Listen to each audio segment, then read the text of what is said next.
of course. No, And in other I words, think there's no time pressure here at all. Okay. no time pressure at all. But if you're giving me till 4 o'clock, my mind is working. Let's go right here.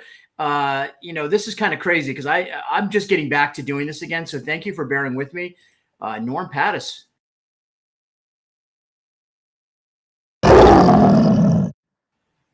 All right, Prayed Up Network, Kevin Allen right here, Ironhawk Financial, Joseph Lombardi, managing partner. He is the founder and the big guy down there. You want to give him a call today, 203-815-3673. He will get all your financial needs together and get you off on track for especially the 2024 season. You're coming off with your taxes. Don't let the government take all that money. I just had one of my personal people in my life met with Joe yesterday and is saving and putting more money in their pocket off of every one of their investments. So many testimonials. Give him a call today. Kevin Allen sent you. Let him know, and you'll get a special, I think a swag bag or something. Let's go to Swaggy himself right now. Our friend, Norm Pattis. What's going on, brother? Oh, life is nasty, solitary, poor, brutish, and short, Thomas Hobbes once said, unless you're not Thomas Hobbes, in which case everything's just fine. Okay, thank you again. Well, good morning or good afternoon, Thomas Hobbes. You got me thinking about him. I am in a home studio that I've created. You and I haven't talked in a while, Norm. It's been yeah. How you been? You've been down south, running around the country. You're on the move. I see a little bit of new facial here, and some gray in there. What's going on? What's up? Yeah, it's the age is coming out. But what's fun is I'm enjoying life. And you've been with me on the journey. And this isn't really about me.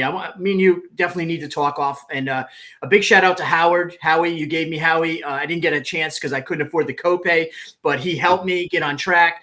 A lot of changes in my life, all positive and all glory to God. I am truly, and I will talk to you about it some other time. I want to talk about you because I haven't spoken to you in a while. And what have you been up to? You're associated Norm Pattis, for the folks that are listening, which there are probably 2 or 3 right now.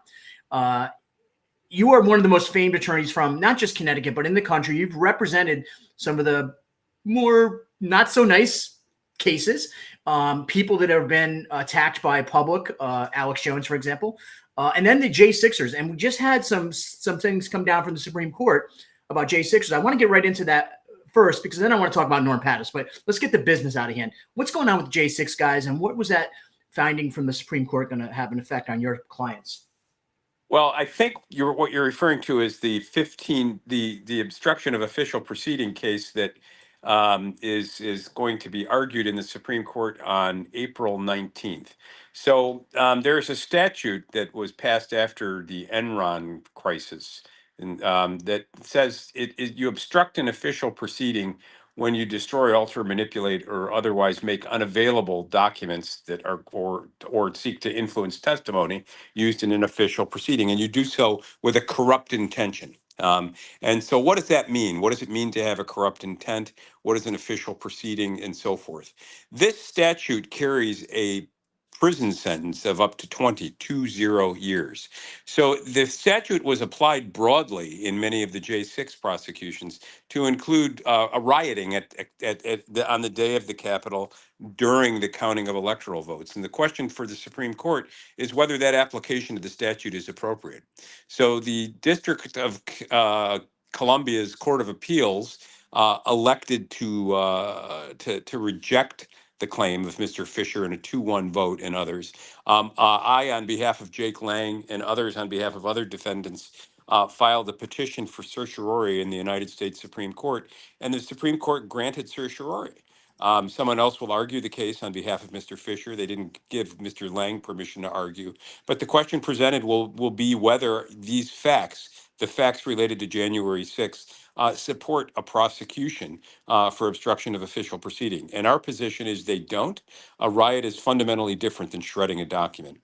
And only a federal prosecutor would fail to see the difference. Let me ask you quickly, Norm, your brain power is you're like a Superman of brain power to most of us average humans. I feel like you're sucking down. You're confused all day. Because you use so much brain power to figure out the smart stuff that the simple stuff makes it get. You're like a genius. I'm sure you have your closet has all the same clothes, just like one of the most noted geniuses, Einstein, right? You're that kind of mind, Norm. Okay, we get it. You're smart. But one of the things that's curious about this whole situation is timing, right? Timing is everything. And it seems like now that we're approaching that 2024 election period, that cycle, a lot of these things are coming to surface. And I want to ask you, did you bring up these same claims during those representation moments in court when you were representing clients in court? Did you bring any of these things that are being applied now Oh yeah, in this hearing? that's how these issues got to the Supreme Court. Because of Candidly, you, before, because of you, or well, one of no, you and many. because of others. I Okay. had no role in framing the initial 1512 issue. That was raised in the Proud Boys case before I was brought into the case. I was brought in on the eve of trial by Joe Biggs, by co-counsel, and co-counsel and others perfected or ripened the 1512 issue. Got rulings in different courts. In fact, not even in the Proud Boys case, in cases unrelated to the Proud Boys. We argued these issues in the Proud Boys case, and so one district court judge granted a motion to dismiss the 1512 counts in three separate cases involving Mr. Fisher, Jacob Lang, and a third person whose name escapes me right now because all that brain power is being used to keep me in the chair. And Yeah. and so then the case was taken to the D.C. Circuit. It reversed. That reversal took place during the Proud Boys trial, and we did argue these issues during the Proud Boys trial. So it takes years to get a case to the Supreme Court, and that was a years-long journey here. It must. And one of the things that I find is interesting is, as I travel this country, and we were talking about before we went live here, one of the things I hear from most people are, there's a divide in this country over politics and racial issues. And this issue of the justice system being manipulated to prosecute these particular people for a topic really represents, and I've just got connected to, I didn't realize who I was talking to, nor maybe you know him, the real Rick Ross, the man they give credit to who actually brought crack cocaine into America out in LA. I actually met him through a mutual friend. I'm going to get a chance. His book just released. I didn't even know I was on the phone with him. I'm talking to this humble dude, and his story's amazing. Does this resemble, the question I'll frame is, does this resemble something that the government's corruption really resembles something like they did during that era of the CIA and the Contra hearings and all those things that were going on, where they were using government agencies to go after people? Because a lot of this is based on the government's claim of all this information that they gathered under really questionable process. And so I ask you, isn't this sort of more of a comparison to that than not? That the government is using their candidly, power? I'm giving the wrong answer for the interview, but I don't think it is. I think that so the I think the better analogy, the one that has a better feel for me, given what I know, is what's going on in the country right now and how closely it either resembles or does not resemble what took place during the 60s and 70s when the Church Committee unearthed information about the FBI and others' surveillance of the left and harassment of Martin Luther King and others. And what we learned at that point is that domestic intelligence agencies had a program, the COINTEL program, COINTELPRO, and it was a counterintelligence program that was designed to infiltrate left-wing groups and to create dissension within them. And so paid government informants were used in those groups to do just that. They sent a tape of Martin Luther King in flagrante delicto, that is, in the arms of another woman. They sent it to his wife. And there was no real purpose for that other than to discomfit, harass, and perhaps destroy him. Things got even more bizarre overseas, where we actually had CIA involvement in toppling governments and in assassinating people and funding assassinations. So the Church Committee and the House Committee on Assassinations after the John F. Kennedy, assassination, conducted comprehensive investigations of what was going on in the intelligence community. And the Assassination Committee concluded, for example, that it rejected the lone gunman theory as to JFK and said there was an assassination conspiracy. We just don't know who else was involved. I think if you read a book like Harlot's Ghost by Norman Mailer, he creates a compelling picture of a CIA that had its finger on foreign policy and knew what was necessary to save the republic, and they were going to save the republic whether elected leaders wanted to do so or not by engaging in acts of violence. So that was the 60s and 70s. What we have now is the domestic intelligence services doing, I think, things to the Here we go. right. We And we have confidential human locked up sources in that. embedded in and the Justice Department fighting us to keep us from knowing what's going on. The House, there's been a House Oversight Committee that has attempted to shed light on this and has raised questions. To date, that has been unsatisfactory. The committee sort of laid an egg, but I think that there is a lot going on, Kevin. I don't think the evidence, in my view, and I have a view that is born of a year or so's concerted work on this. A lot of books, a 6-month trial, more police reports, et cetera, than I can count. I don't think the government caused January 6th. I don't think it was a false flag operation designed to cover a stolen election. I think it was a lot of pissed off people who got to the Capitol that day and a riot started, and some of them got out of control. And it's as simple as that. Having said that, I think the government was there and it knows there was no conspiracy. And Merrick Garland and company are to be shamed, scorned, and ridiculed for using the FBI Would you as a let political me ask you tool. let me ask you a question in regards to a couple things, and you can not answer. You're a smart enough guy to handle this, and you and I respect each other. Would you like to see those Merrick Garland and some of these people brought up on charges at some point because what they stirred up in our country is more than a debate over politics. It's a racial divided debate that gets flamed by lies. And I know it and you know it. And I know that I talk to people every day that know it. And these are the people that they're trying to use as a bargaining chip. And I'm talking about people from inner cities across this country. They've had enough of it. Would you like to see people like that finally charged? Somebody corrupted the system? There's nothing to charge them with. I mean, look, the fact of the matter is that we live in a world of shadows. There are 8+ billion of us wandering the face of the earth, or organized into communities bound together by laws and common cultures and languages and so forth. And we do the best we can to get along. And in a representative democracy, as in the United States, competing narratives seek to control the levers of power, and the winner gets to write the script. So, and the winners in the United States, at least, have institutional power, including power over the Justice Department. So Merrick Garland and company are able to see conspiracies, in my view, where there aren't any. But if they can assemble a proof that will persuade a jury that there is one, they win, even whether they're wrong or they're right. So I wouldn't know what charges to bring. I think that in the United States, we are having a crisis of legitimacy. I think we've lost our common conception of right and of the common good. And the result is we're ignorant armies clashing by night, to cite Keats, our Yeats in a left-handed kind of way, and we're causing one another enormous harm, and the divisions continue to grow. But I don't want to see anybody charged over expressing themselves. I don't want to see anybody charged over giving their best estimate of what the shadows respond to in the dark night of the soul through which we all live. No, of course not. Life is a veil, and we've all danced in its shadows, hoping to find such light as we can. And most of us, most of the time, don't find much. Every time and it's been a while, I'm going to be honest with you. I just start crying when you start talking. You're just spitting out these amazingly Is it like something smart. I said, or you're just happy to see me? No, it's a combination of both, Norm. But you just speak with your heart and you use the words, man. And it's like I know the words that you're using. I don't know them well. I can't spell them, but I mean I know the words you're using, and I know that they're real, and they just make a lot of sense. And I wonder if we could maybe sprinkle that dust on a lot, because to me it sounds like what you said to me, right? My dyslexic ADD adult head is that you would represent Merrick Garland if you needed representation, because you represent the law. You don't represent the person. I know that. Now, was that a fair assumption that you are that person? Yeah, I mean, look, Garland, I think Garland should be impeached.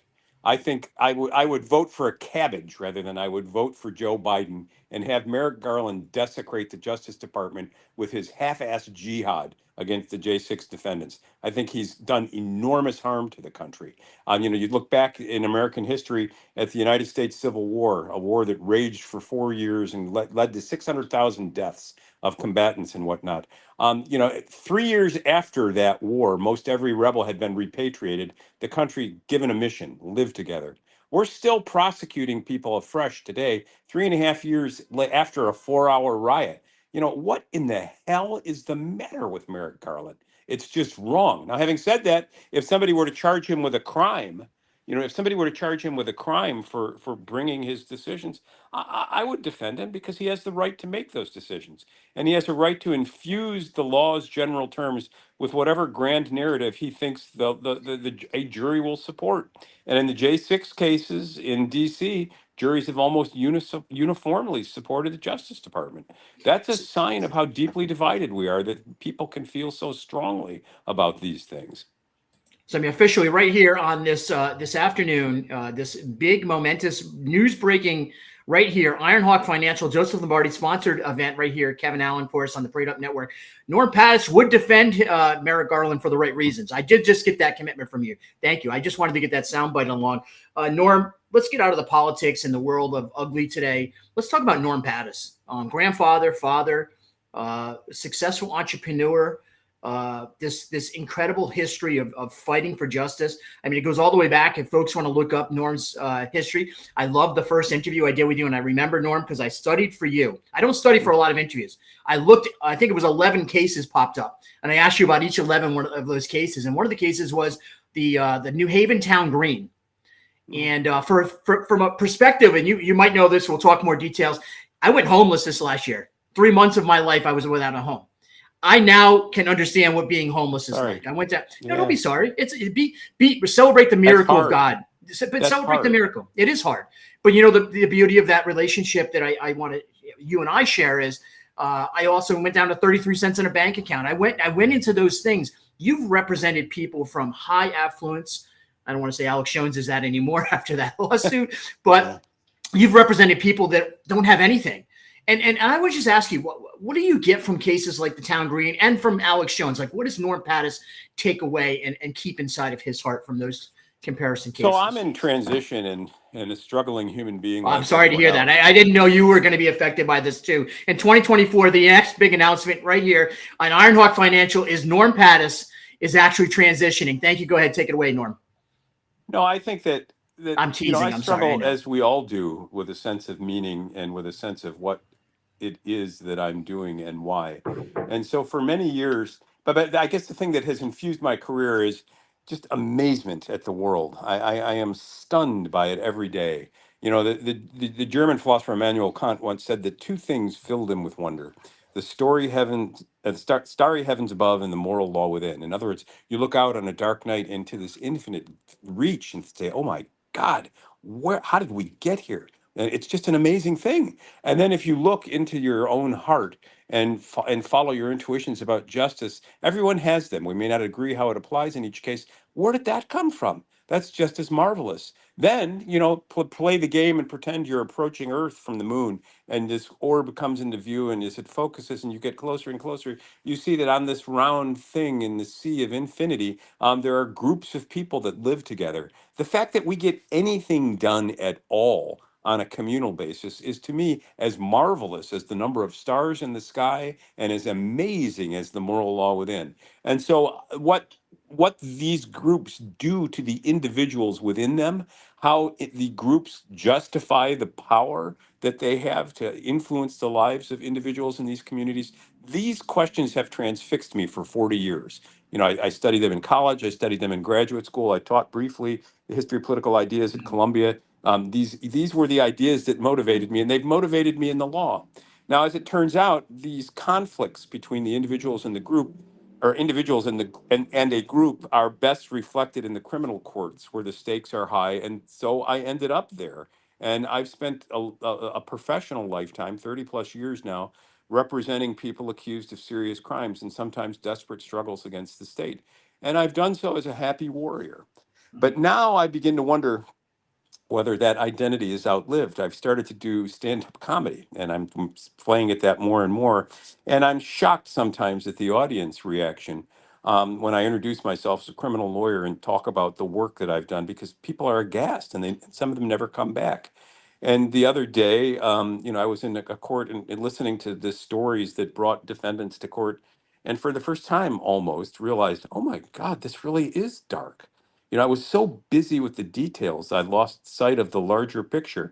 And, you know, our world is incredibly dark. And what goes on in a criminal courtroom is heartbreaking. So I am doing my Does that best to. depress you? Do you feel like depression sometimes when you kind of realize that moment of like how dark the world is? Because you see it from, you get the pre-sentence investigation, you get all those information on these amazing claims. You got to be at night.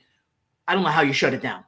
I don't know how you shut it So down. I've spent 17 years in psychoanalysis. I like to joke with my analyst that I put the psycho in psychoanalysis analysis. And what that means is that 4 days a week at 7 o'clock in the morning, I'm talking to somebody for an hour. And the business of psychoanalysis is to try to understand how you're put together by how your mind presents, your mind and feelings and affect present to you the world that you're experiencing. So thus, Mhm. you might be given the metaphor of being on a train ride. Tell me the first thing that comes to mind, and then what happens next, and what do you see next?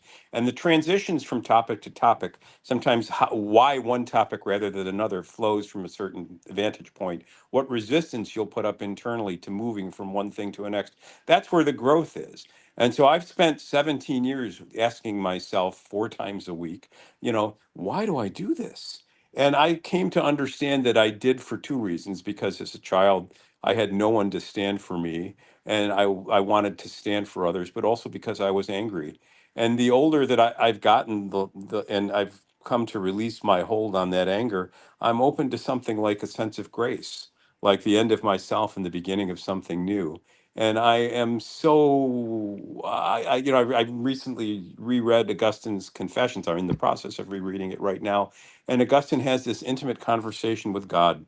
And I realized, as a child, that's what I wanted. And I had some intuition about the presence of that there was a welcoming presence in the universe. And I'm open to that possibility now.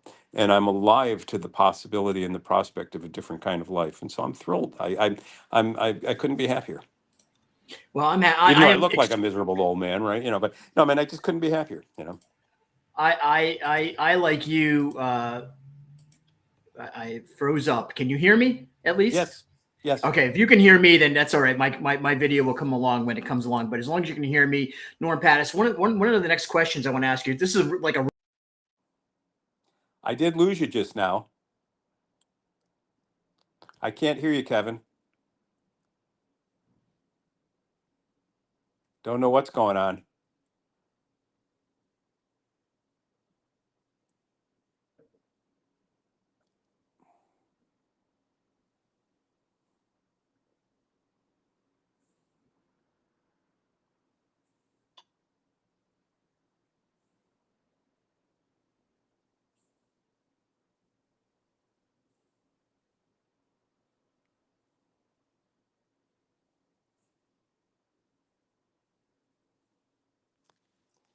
I don't know, buddy. I'm going to leave and come back, I guess.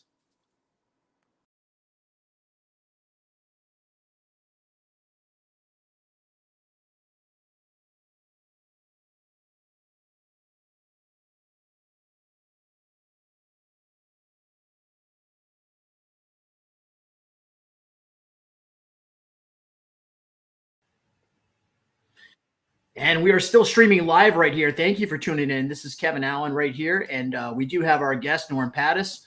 He'll get queued up and ready when he jumps on. I'll bring him right on. KevinAlan show is well, it's been an interesting ride.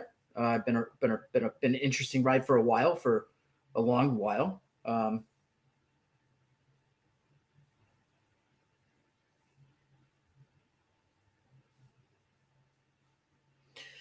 No, I'm not logging into your account. Heck. Anyways, there you go. I just had a silly question from a silly question. But listen, I'm glad you're here, and I apologize. This technology world, maybe they're hearing the things they don't want to hear, the soft side of Norm Pattis, so they use the satellites to disconnect the signal. But Norm, you were talking about a really transition in your life, right? From going from that defense attorney who you've become best noted for, in to more of a man now towards the end of your life, approaching Hey, what you're. fuck you, Yeah. I Yeah. know. Listen, I listen. I don't mean it that way, because your end of your life is, it could be 30, 40 more years of us having to deal with you. But in that time, what do you want to be known for, Norm Pattis? What do you want to be best remembered for, Norm Pattis? I don't care to be remembered at all. This isn't about building a legacy to me. I have an ego like everyone else, and I love it when you pour all these wonderful words on top of me. That they're not words that I recognize. I struggle the same way everybody else does. So let me tell you about an interesting experience I had.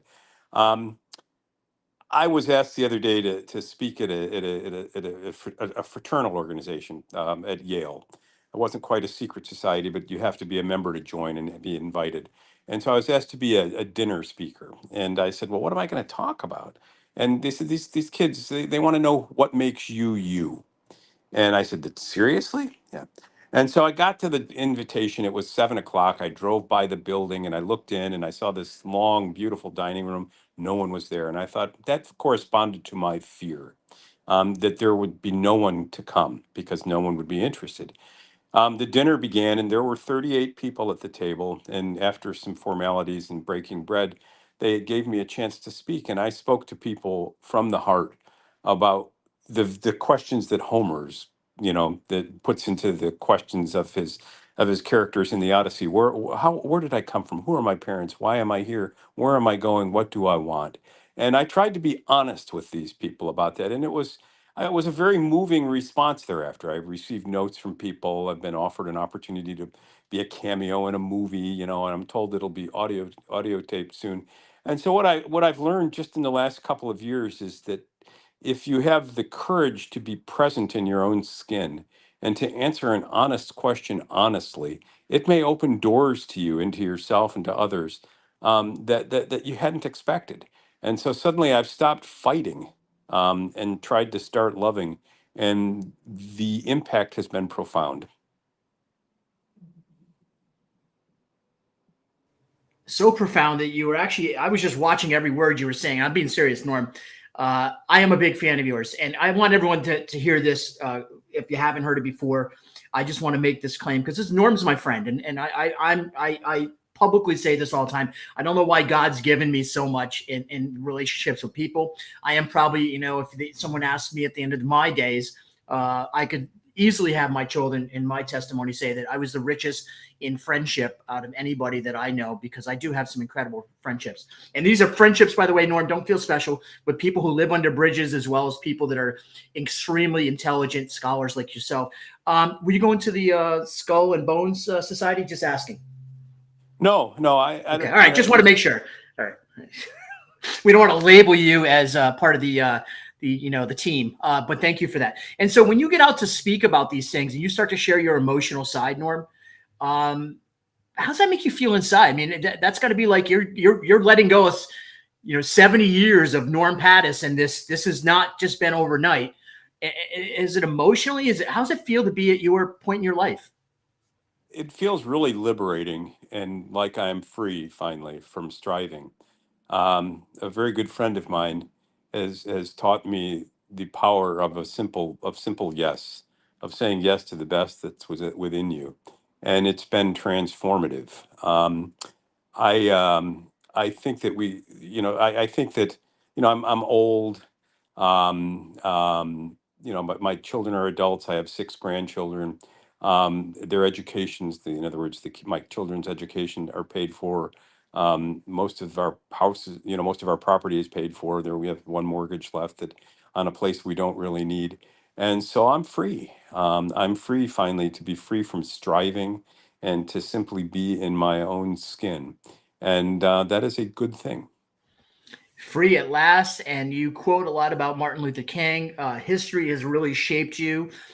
Knowing your story about your humble beginning, books being your best friend, uh, you were quite the opposite of an athlete, as you say, and you enjoyed the intellectual, sort of energy that you got from reading books. What would you say to the next generation if Norm Pattis had to leave behind in a time capsule? I know this is really weird, right? You're like, did your wife put me up to? No. I'm asking this because my heart's asking me. People are curious about you, Norm. You're a curious guy. What would you want the next generation of lawyers to hear from you? If you had 30 seconds of advice to the next generation of attorneys from Norm Pattis to them. Permit yourself to be loved.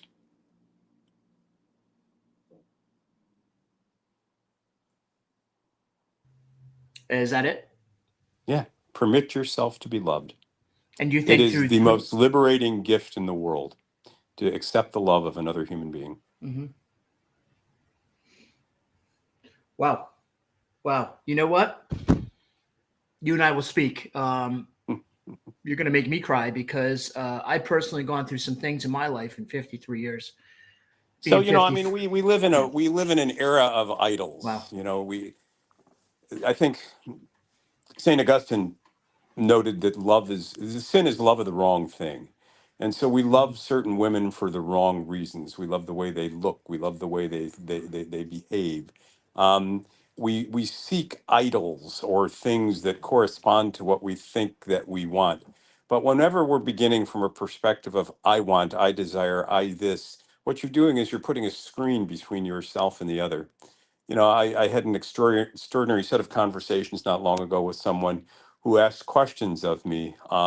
And I answered the questions honestly, and they listened. And then I asked questions of them and listened.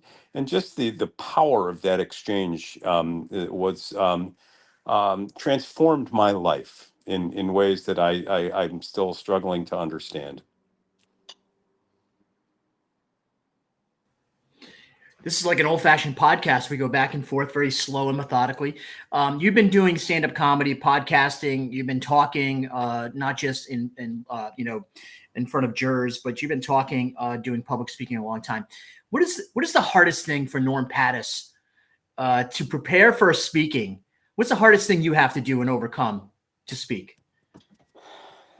Getting over what an asshole I can be and not needing to show people, how many books I've read.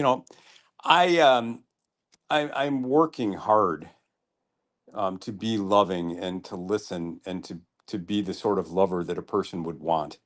And by slowing down and taking the gifts that I'm given rather, by looking at each encounter as an act of grace steeped in the mystery of the heavens, of the mystery of the moral law within, of the mystery of community. And by being open to the presence of God or by being open to the presence of another in the world and listening, books suddenly become less important to me. I had an interesting experience today. I needed to pick up something downtown in New Haven, and I went by the Atticus Book Center, and I looked in the window, and ooh, this, that, ooh, that. And normally I can't walk by a bookstore without buying 3 or 4 books, and then I'll read one of them right away and put 3 aside. And I've got probably 40,000 books around my various offices and several houses that someday I'll have to consolidate somewhere. And I'm hunger to know. But what that hunger to know was actually an instinct to be hidden. And I was able to look at those books and think, I'm going to have dinner with somebody soon I'm really looking forward to. And I thought, I don't need to know anything more that this is a person to whom I will listen and who will listen to me. And that was enough.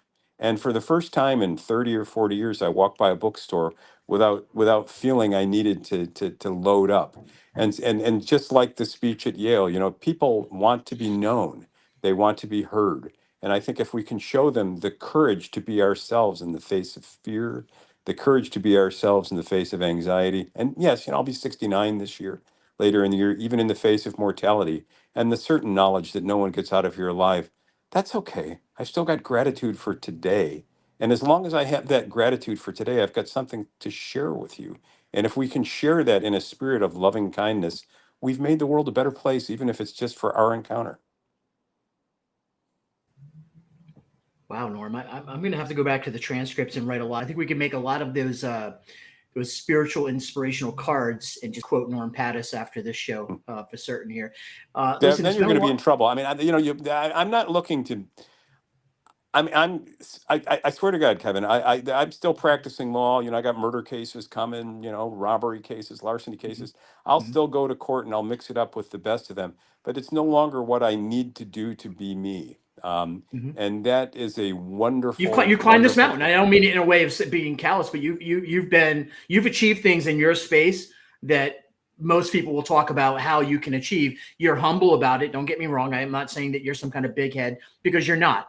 Your big mouth has created big opportunities, which has created the Norm Pattis that we've grown to love. I did not like Norm Pattis. He was representing someone in a case. We've talked about it before. We don't need to go back there. But I have grown to love you as a friend and appreciate you. And you talk about God. Let's kind of finish this up. You did give me till 4:00, and I got lots of time left, but I'm not going to use it all. This is like call a friend. I don't want to waste this moment with you. How important is God today in today's world we live in? I know my own story, my journey. I get a chance now to share it publicly, and it's been amazing. You've witnessed me from a alcoholic, non-believer to someone who needed to lose everything in order to really appreciate the things I have. And so, how important is God to you? I'm not so bold as to say that I know God. I know you. I hear your voice. I can have a conversation with you. I have a longing to know God.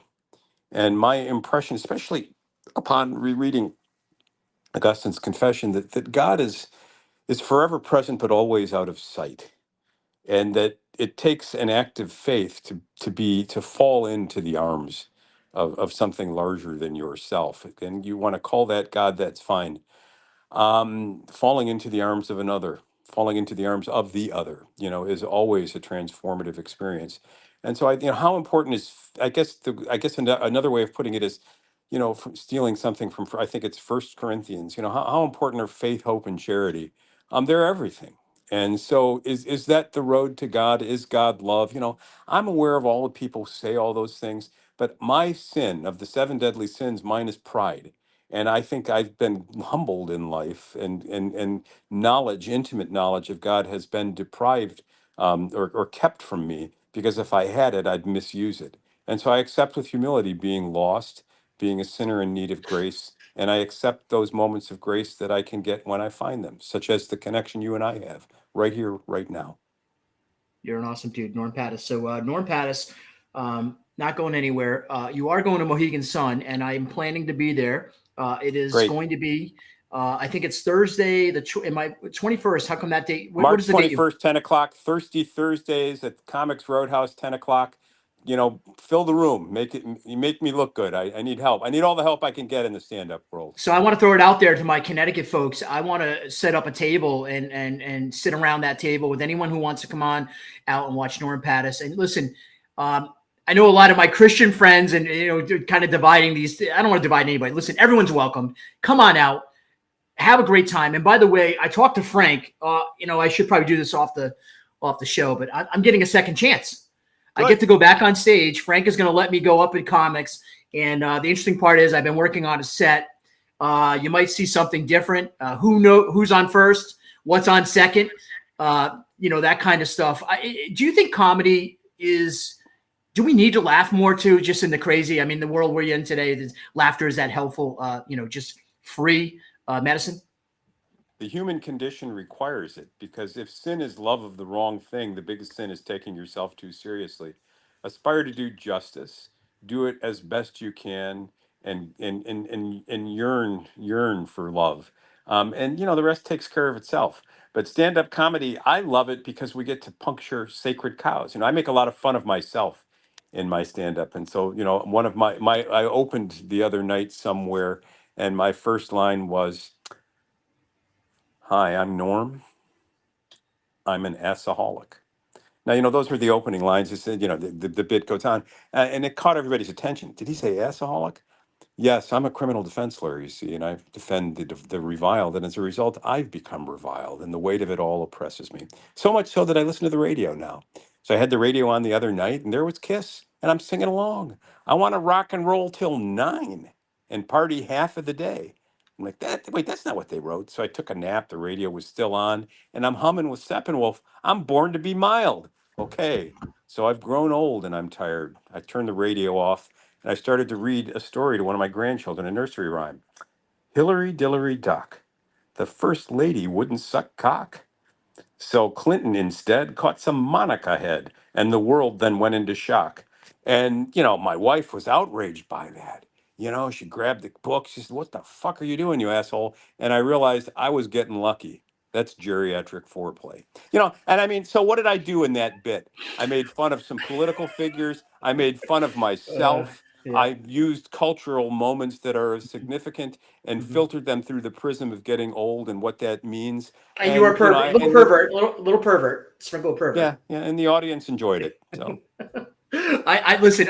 You might notice, maybe you haven't since we talked last. We don't talk as much, but I haven't swore in probably 9 months of my my walk here. And that's just been one of those subconscious control things that I needed to put in my place. But I appreciate good humor, and I know where you're coming from, Norm. I know it's real. I know you have a love for people. Hey, dropping And the F-bomb is good for the soul. I mean, it's a utility word for a reason. If God created the world, he created the language in it as well. Now, I don't see Jesus walking into a singles bar saying, somebody want to, but consider the possibilities. I mean, consider the miracles of love. Here's Joseph and Mary, affianced, and Mary comes home. Joseph, we need to talk. Yes, dear. I'm pregnant. Now, that's normally a discussion ender if she was in fact a virgin, but she said, God planted that child within me. And Joseph took it on faith. They didn't need a prenup. They became saints, falling lovingly into one another's arms. do you think your wife kind of wishes that's how it happened with you too, just for her sainthood? That she That's kind a different and difficult discussion that you and I haven't had yet. the first time I got Norm to ever stumble on his words was to bring up his wife, and that's great. Hey, Norm Pattis, thanks so much. I appreciate you, man. Where can people find you? Check you out. Norm Pattis, the legal beagle from Connecticut, doing his thing, but also comedy, cameos in shows. And yes, I'm going to work it out somehow. Someday I'm going to put you in a hunting outfit and you're going to go walk the woods when we do one of our live episodes with the Put Up or Shut Up folks. You'll really love that thing. That sounds like fun. So, yeah, you can find me online, normpattis.com. I podcast daily with Mike Boyer out of North Carolina at something called Law Pod Daily. You can find that wherever you find podcasts. It's the title of the show is Law and Legitimacy, but Law Pod Daily. And then, hopefully at more and more clubs. I'll be going down to Atlanta to perform soon. I was in LA over the weekend. I'll be at Mohegan Sun later this month and in April. And if the gods are smiling, I'll be coming close to a community near you. And my mission is to ask you not to take me so seriously, not to take you so seriously, but to take open the possibility that there is love in the world and that you can have it if you only open yourself to it and receive it when it's given. Norm Pattis, great interview as usual. Stay tuned. Norm, I'm going to put you in the back room. Don't go anywhere. Give me 2 minutes. I'm going to lock everything down. I want to talk to you if you don't mind. Yep. Give me 2 minutes privately offline. There you go. Norm Pattis, gracefully enough, giving us a few minutes of his time, actually almost 44 minutes. We haven't talked to Norm in a while. That is my apology to you all out there. Let me, before I shut this particular interview down, this podcast, I just want to, I talked a lot about, hey, where we're coming from and all this stuff. Listen, I'm back in the saddle. Like, I'm here. This is what I do. I know this is my business. Besides some of the other stuff that I constantly throw out on my social media platforms, my greatest love and what I've learned over the last 4 years of creating is running a podcast. And I'm really good at it. And I'm really good at actually, hopefully, showing you all a story from somebody interesting like Norm Pattis. So thank you for helping us out. I know there's a lot of you out there right now helping me spread this word amongst the world of the media out there in social media, wherever it is. And we continue to just appreciate that support. Please go down and subscribe to all of our platforms. The Prayed Up Network is a rebrand. The Kevin Allen Show, although I'm always Kevin Allen, that's my name, and you can't take it. The Kevin Allen Show itself kind of changed, and the Prayed Up Network is not just me. It's a culmination of things in my life. It brings all people together. This is non-denominational. This is I don't care what your economics are or what your education is. We even let people as smart as Norm Pattis himself right here on this platform in this show with Kevin Allen. So thank you for tuning in, and stay tuned, because I promise you this, 2024 is just, it was January 1st was not the beginning of 2024. Today's the beginning for me. I'm back and I can't wait. Norm Pattis right here.